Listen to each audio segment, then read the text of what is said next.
So today I'm talking about a really simple training tool which a hiker can use to spice up their training and get a great challenge for both their balance and stability.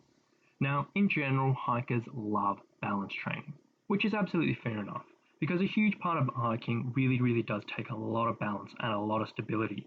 There's a lot of unstable terrain you come across, whether it's slippery mud, shifting rocks, or just generally uneven footing. It's all pretty common in the hiker's game. And we do want to be ready for this because if you come across these areas or these situations on the trail and you're not prepared physically, it can really add a lot of stress. It can add a much bigger risk of injury and just take out a lot of enjoyment out of the day. So preparing yourself for these situations is really important for many hikers. But because this is so important, I often see hikers buying all types of balance training equipment online. You know, all these stability discs, these BOSU balls, these balance boards, and all of this stuff. And in all honesty, most of it's probably not 100% necessary, and it probably isn't really doing you a huge amount of good. But when it comes to all of this, and of all the stuff that I've seen online and all the people I've talked to, it seems that hikers are missing out on one key tool, which can be an absolutely fantastic aid at both improving balance and stability. And better yet, more than likely, you already have this sitting at home with all your hiking gear. A dry bag. Now, let me explain. Usually when we're going about our exercises and our training, we'll load up a little bit of weight with our dumbbells, our barbells, or a loaded pack, depending on what you're doing, if you train in a gym or at home. But generally, when you're doing your strength training, those will be the ones you sort of reach for.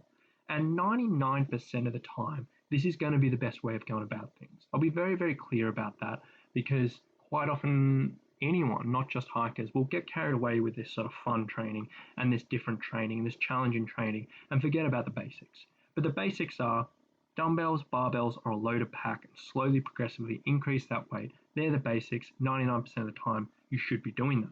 However, if you are looking for something to give a little bit more of a challenge to both your stability and your balance, if you know those areas need a bit of work, or you simply want to spice up your training a little bit, filling a dry bag with water and using it as a weight is a really great option. Now, the idea here is basically you don't want to fill the bag up all the way so it's completely filled up. What you want to do is leave a little bit of room for some water to slosh around. So you might do it up about 3/4, 2/3, halfway, whatever. And then when you're holding this dry bag while you're doing an exercise, it's going to cause a huge extra challenge in stability as the body has to deal and stabilize and compensate for all that water shifting around.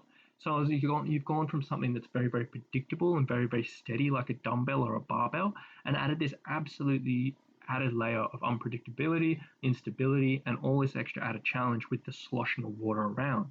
Now, it really is as simple as that, but it can be super effective when it comes down to this. Now, you can throw this into a whole bunch of different types of exercises and different types of training.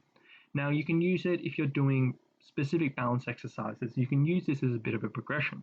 So, I've said it a few times, one of my simple progressions for balance is simply standing on one foot, closing your eyes, standing on a pillow, then closing your eyes, and just holding those periods for those exercises for a period of time. But if you get to the stage where that feels all easy, you could simply stand on one foot with your eyes closed and hold your dry bag. And then you'd simply shift the weight from left to right in the dry bag and just feel it go up and down.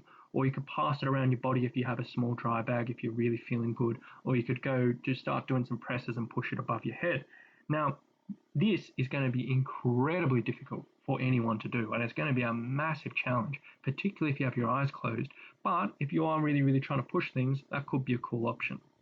Now, alternatively, you could use it in your strength exercises. So you could simply hold a dry bag in your arms. You could put it on your shoulders or put it in a pack and do squats. You can do lunges, you can do step ups, or any of your other strength exercises. Now, I'll be very clear again, this isn't going to be the greatest way to develop pure strength, but if you're purely wanting to add a little bit extra instability and challenge that area of your fitness, this can be a really good challenge. Or you could even use in your conditioning.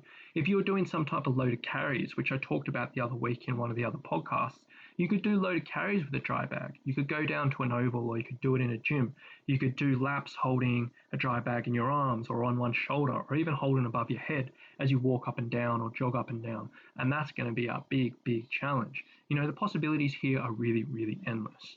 Now, you probably wouldn't want to do this in the majority of your training, and you probably wouldn't want to be doing this in your longer conditioning sessions because that's probably going to add a bit of extra strain for too long.